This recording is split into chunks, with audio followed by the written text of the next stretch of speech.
Good evening, everybody. Brother Ed coming to you once again from Louisville, Kentucky with American Stealth and the news that you can use. I want to start out with something that I find very encouraging. I was on the bus today on my way home talking to three young men, teenagers, probably all under 18. They seemed like they were. But they were listening to me. And I was so glad that they were listening to me.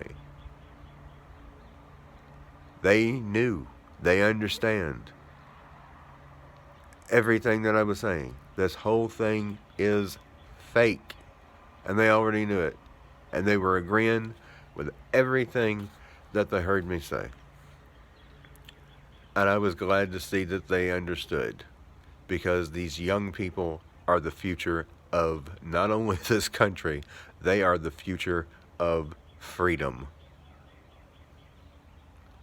And I will not stop talking to the youth because they are crucial to the freedom and the future of this country. And those three boys, they're going to talk to other people. And it won't be long. Give it time, but it won't be that much longer. The people will start fighting back when they see the youth start fighting back. Tubers all over the world, not just the United States, folks, all over the world, are going to ERs with their phones, videotaping, guess what? A whole lot of nothing. No lines of people with masks waiting to get tested. No lines at all.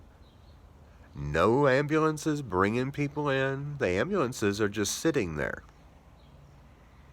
No trucks with bodies being loaded into them. Nothing. I saw a video yesterday. A woman in New York. You can tell she was a New Yorker because you could hear the accent. She was at Elmhurst Hospital, where this is supposed to be the epicenter in New York. Nothing. Absolutely nothing. She said she'd been there for an hour. Nothing was going on at all. Nothing. I saw someone in Berlin doing the same thing. Nothing going on in that hospital. Nothing any different than an average, ordinary day. Don't fall for the narrative, people. It's all over YouTube. Dollar Vigilante, Jennifer LaFontaine. Check them both out. They've got the footage of these people sending them videos at this hospital, or these hospitals, and there's nothing going on. Absolutely nothing. You got nothing to be concerned about except losing your freedom. That's it. However, well, there's a little bit more than that to be concerned about. Fruits and vegetables will likely be gone, possibly by the end of summer.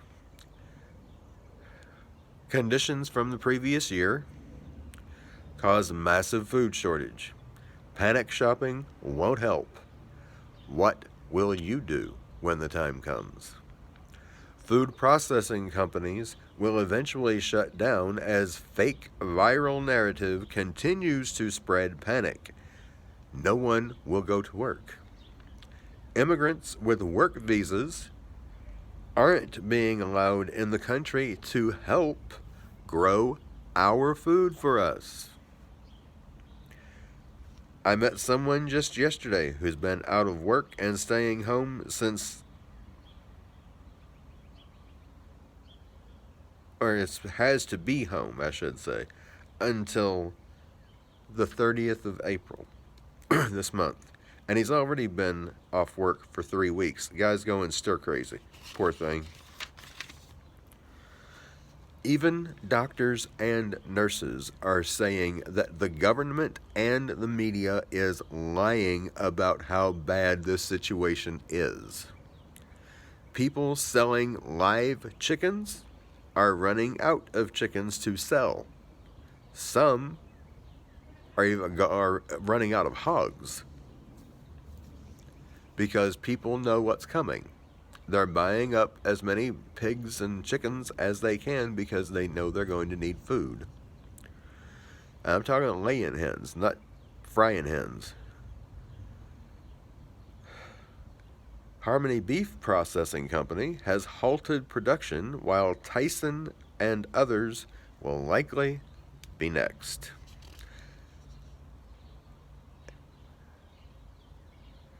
Evidence that what I'm telling you is true. You may not see it as evidence, that's okay, but it's evidence nonetheless. 10-year-old docudrama after Armageddon. What was the topic of that docudrama? Worst case scenario for global pandemic. You really should see that if you haven't seen it yet, because it's eerily uncanny, the similarities between that docudrama and what we have been seeing unfold. Not only did we have that, and it came out in December 10 years ago. Okay, this whole shebang started in China when? In December. That's not a coincidence. There are no such things as coincidences. I'm convinced of that. Then you've got Event 201, which I didn't even know about until recently myself. George Soros, 5 years ago, conducted an exercise based on the food supply chain disruption that he claimed would happen when? In 2020.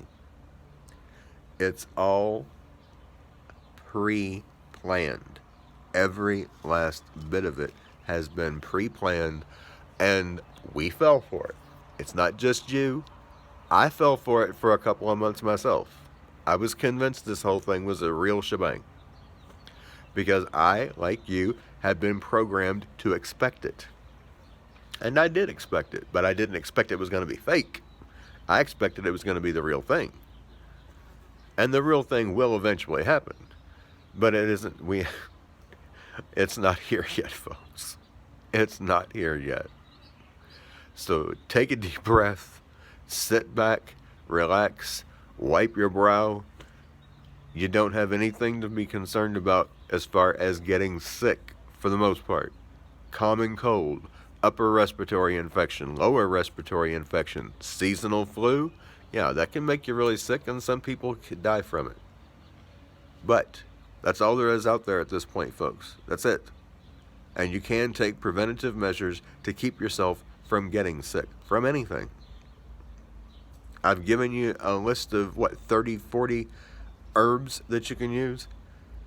I started out not taking anything but zinc and vitamin C. Then I added cinnamon and cayenne pepper. Now I'm taking astragalus. I don't want to get the flu. I don't get a flu shot. I don't believe in flu shots. I've heard about people getting a flu shot and then being paralyzed for the rest of their life. A lot of them it happened to, actually. So I won't get one. I don't need one. I've got the herbs. God's medicine. That's all I need. I haven't gotten sick once. And I'm not going to. You know why? Because it's fake. It isn't real. That's why. Only things I have to concern myself with is what I just told you. Cold. Upper respiratory infection, lower respiratory infection, seasonal flu. And I don't even have to concern myself with those, because I am preventing myself from getting sick, and you can do the same thing. Thank God for the herbs that He gave us, because He is what we need. He gave us what we need for our body. Between Him, the herbs, and us being in daily communication with Him, relying on Him and trusting Him, not a stimulus package that's just going to send the country into oblivion. That's all it's going to do. Things are going to get a whole lot worse. Trust and believe they will. But it's not going to be from a fake virus. Till next time, be at peace, be at prayer, be prepared, and don't stop praying. Brother Ed, signing out.